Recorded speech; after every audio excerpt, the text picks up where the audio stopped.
The conflict between Iran and Iraq, which raged from 1980 to 1988, stands as one of the longest conventional wars of the 20th century. It endured for a grueling 8 years, consuming the resources and lives of both nations. This war saw a return to brutal World War I-style trench warfare, a stark contrast to the mobile conflicts often associated with the late 20th century. Soldiers dug in, facing static lines and devastating frontal assaults. Tragically, chemical weapons were employed by Iraq on a significant scale, both against Iranian forces and its own Kurdish population. This use marked a dark chapter in modern warfare, violating international norms. The conflict also saw the widespread use of child soldiers, particularly by Iran. Young boys, sometimes barely teenagers, were sent into battle, often in human wave attacks across minefields. Despite the immense cost in human lives and national treasure, the war ended in a stalemate. Neither country achieved any significant territorial gain, leaving the borders largely unchanged from before the conflict began. The human toll was staggering. Estimates suggest nearly 1 million combined deaths resulted from the fighting, making it one of the deadliest wars of the late 20th century. The Iran-Iraq War remains a stark reminder of the devastating consequences of prolonged, high-intensity conventional conflict. Its legacy continues to shape the geopolitical landscape of the region. During the 1991 Gulf War, the United States employed a remarkable deception strategy to mislead Iraqi forces. This involved creating a phantom army designed to appear as a major threat in one location while the real invasion force prepared elsewhere. A key component of this deception was the use of inflatable tanks, trucks, and other military equipment. These decoys were positioned in southern Kuwait, suggesting a large Allied force was massing for a direct coastal assault. To enhance the illusion, sound effects of vehicle movements and troop activity were broadcast. This auditory component further convinced Iraqi reconnaissance that a substantial military presence was building up. The primary purpose was to trick Saddam Hussein and his commanders into concentrating their forces in the wrong area. By fixing Iraqi attention on the coast, the Allies could execute their true plan. This elaborate ruse was part of a broader deception strategy known as Operation Desert Shield and later Desert Storm. It aimed to achieve strategic surprise and minimize Allied casualties. The deception successfully misled Saddam Hussein about the real invasion route. The main Allied ground assault, the famous left hook, swept around the Iraqi forces' western flank, achieving a decisive breakthrough. The use of inflatable armies and sound effects in the Gulf War stands as a classic example of psychological operations and strategic deception in modern military history. It highlights the importance of non-kinetic means in achieving battlefield objectives. Yemen has become a central theater for drone warfare in the 21st century. The United States has conducted hundreds of drone strikes within its borders over the past 2 decades. These strikes have primarily targeted operatives of Al-Qaeda in the Arabian Peninsula, or AQAP, considered one of the most dangerous affiliates of the terrorist group. The aim has been to degrade their leadership and operational capacity. As a result of this sustained campaign, Yemen is often cited as one of the most drone-bombed countries on Earth. The sheer volume of strikes reflects the persistent threat posed by extremist groups in the region.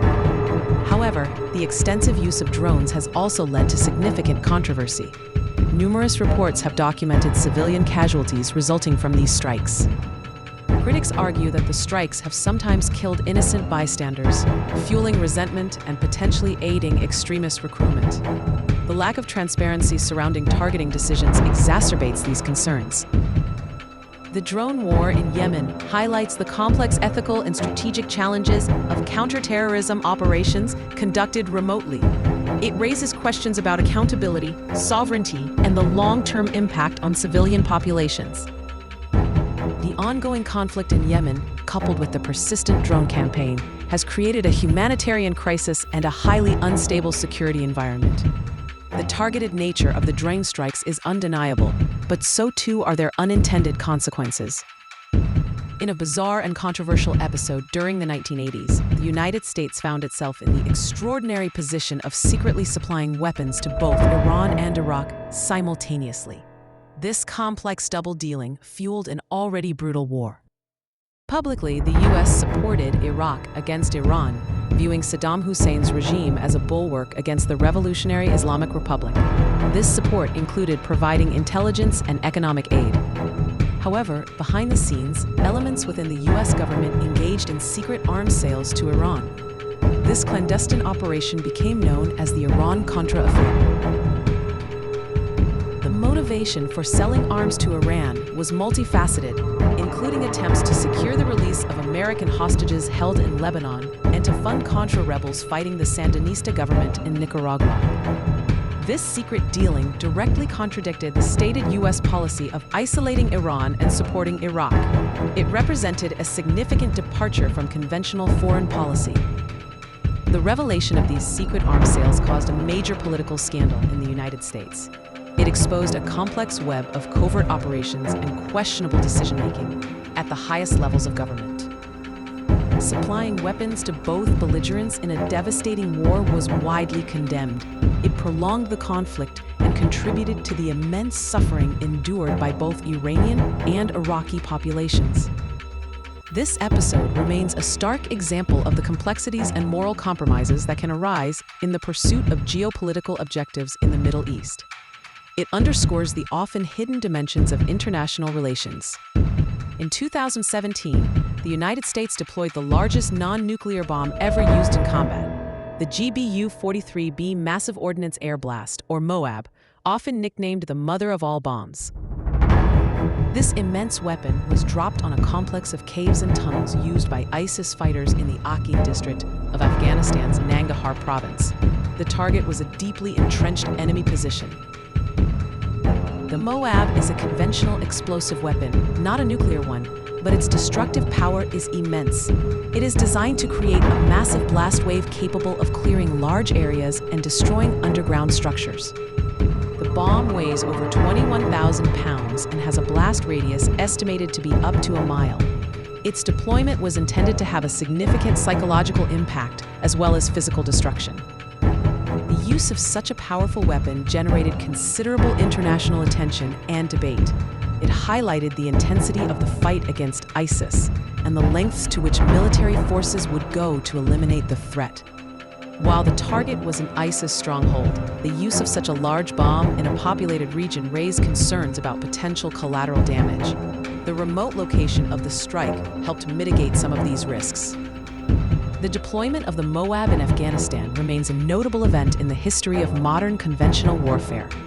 It demonstrated the capabilities of the U.S. arsenal and the evolving tactics used against extremist groups operating in complex terrain. Saddam Hussein, the former dictator of Iraq, harbored a deep fascination with ancient Babylonian history. He saw himself as a modern-day successor to the great kings of Mesopotamia, particularly Nebuchadnezzar II. Nebuchadnezzar II was a powerful Babylonian king who reigned in the 6th century BC, known for his military campaigns and extensive building projects, including the legendary Hanging Gardens. Saddam sought to associate his rule with this glorious past. He initiated ambitious projects to rebuild parts of the ancient city of Babylon, located south of Baghdad. As part of this reconstruction, Saddam had bricks inscribed with his name and titles, mirroring the practice of ancient kings like Nebuchadnezzar. These inscribed bricks were incorporated into the rebuilt structures. This act, intended to link his legacy to Babylon's golden age, horrified archaeologists and historians. They viewed it as a desecration of a priceless historical site, mixing modern political propaganda with ancient heritage. Saddam's self-perception as a reincarnation or direct successor of Nebuchadnezzar influenced his rhetoric and actions. He often invoked historical parallels to justify his expansionist policies and military endeavors. His belief highlights the complex interplay between history, identity, and political power in the Middle East. Saddam used the symbols of a distant past to legitimize his authoritarian rule in the present. The reconstructed ruins of Babylon, bearing Saddam's name alongside ancient inscriptions, stand as a physical testament to this peculiar and controversial aspect of his regime. In a disturbing paradox, the extremist group ISIS, known for its brutal destruction of ancient sites, also operated its own sophisticated network for looting and selling artifacts. They effectively had their own department of antiquities. ISIS controlled vast territories in Iraq and Syria, regions rich in archaeological treasures dating back thousands of years. They systematically plundered these sites. Ancient artifacts, including statues, pottery, and cuneiform tablets, were dug up and smuggled out of the controlled territories. These items were then sold on the international black market. The primary purpose of this illicit trade was financial. The sale of looted antiquities provided a significant source of funding for ISIS operations, including weapons purchases and fighter salaries. Ironically, while engaging in systematic looting, ISIS also attempted to present itself as a guardian of Islamic heritage. They claimed to be protecting sites that aligned with their narrow interpretation of history, while destroying others deemed idolatrous. This hypocrisy was evident in their actions. They publicly destroyed priceless ancient sites like Palmyra and Nimrud, filming the destruction for propaganda purposes, while simultaneously profiting from the sale of similar items. The scale of ISIS's looting operation was vast, causing irreparable damage to the cultural heritage of Iraq and Syria. Many artifacts disappeared into private collections or were lost forever. The existence of an ISIS Department of Antiquities reveals the group's cynical and pragmatic approach to funding its terror campaign. They exploited the very history they claimed to despise or protect, depending on what served their immediate needs. In 1981, Israel carried out a daring and highly secretive mission known as Operation Opera. This operation involved flying Israeli jets over vast distances of hostile airspace to strike a target deep within Iraq. The mission's objective was to bomb the Osirak nuclear reactor near Baghdad. Israel feared that Saddam Hussein's regime was close to developing nuclear weapons using this facility. 8 Israeli F-16 fighter jets, escorted by F-15s, flew approximately 2,000 miles round trip. They traversed the airspace of Saudi Arabia and potentially Jordan, maintaining strict radio silence and flying at low altitudes to avoid detection. The element of surprise was crucial to the mission's success. The Iraqi air defenses were caught completely off guard by the sudden appearance of Israeli aircraft over their capital. The bombing run was successful, severely damaging the reactor and setting back Iraq's nuclear program by years. The Israeli planes returned safely after the strike. Initially, the operation was widely condemned internationally as a violation of Iraqi sovereignty and a dangerous act of aggression. It raised fears of escalating conflict in the region. However, in later years, particularly after the 1991 Gulf War and the discovery of the extent of Iraq's weapons programs, some perspectives shifted. Some analysts and policymakers retrospectively praised the strike for potentially preventing a nuclear-armed Iraq. Operation Opera remains one of the most audacious long-range airstrikes in history. It demonstrated Israel's willingness and capability to use military force preemptively against perceived existential threats, flying undetected over significant distances. The Syrian civil war, which began in 2011, quickly evolved from an internal uprising into a complex internationalized conflict. It has been described by many as a proxy world war due to the sheer number of foreign powers involved. At various stages and with shifting alliances, over 10 foreign nations have actively intervened in the conflict, providing military support, funding, or direct military presence. Major players include regional powers like Iran, Turkey, and Israel, each with their own distinct interests and objectives in Syria. Their involvement has significantly shaped the conflict's trajectory. Global powers such as the United States and Russia have also played crucial roles, backing opposing sides and sometimes operating in close proximity, raising the risk of direct confrontation. Other nations, including various European countries, Gulf states, and even groups like Hezbollah from Lebanon, have contributed forces, funding, or logistical support to different factions. This multitude of external actors, often with opposing agendas and proxy forces on the ground, has made the Syrian conflict incredibly complex and volatile. Front lines are fluid, and alliances can be fragile. The involvement of so many foreign powers has prolonged the war, increased its intensity, and complicated efforts to find a peaceful resolution. Syria became a battleground for regional and international rivalries. The Syrian civil war stands as a stark modern example of how internal conflicts can be transformed and exacerbated by external intervention. It is a theater where numerous nations and militias operate in a dangerous, interconnected dance. In a surprising and anachronistic event during the 2003 Iraq War, a small group of fighters employed a tactic rarely seen in modern combat: a camel charge. As U.S. forces advanced, a contingent of Bedouin fighters loyal to Saddam Hussein launched an attack using camels. This occurred near the city of Nasiriyah. Armed with AK-47s, these fighters mounted on camels charged towards the American troops. It was a tactic seemingly pulled from a different century.